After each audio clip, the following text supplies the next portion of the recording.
તો રાજ્યમાં મુસાફરોની સુવિધામાં વધારો કરવામાં આવ્યો છે। 42 નવી એસટી બસનું લોકાર્પણ કરાયું। સુરતથી વાહન વ્યવહાર મંત્રી હર્ષ સંઘવીએ લોકાર્પણ કર્યું। નવી 42 પ્રીમિયમ બસનું લોકાર્પણ કરવામાં આવ્યું। દિવાળી પહેલા વધુ નવી બસોનું લોકાર્પણ કરાશે।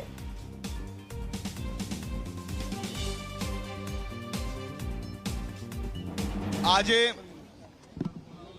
ગુજરાતના સૌ નાગરિકો માટે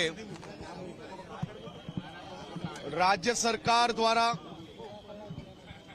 40 नवी बसों शुरुआत करवामां आवी छे।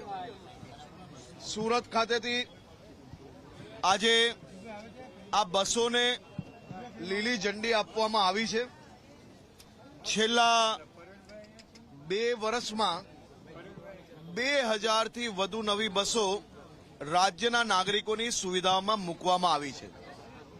आवनारा 10 दिवस में એટલે કે દિવાળી પહેલા એસટી નો ટાર્ગેટ છે કે બીજી 200 નવી બસો રાજ્યના નાગરિકોની સુવિધામાં દિવાળી પહેલા ચાલુ કરવામાં આવે।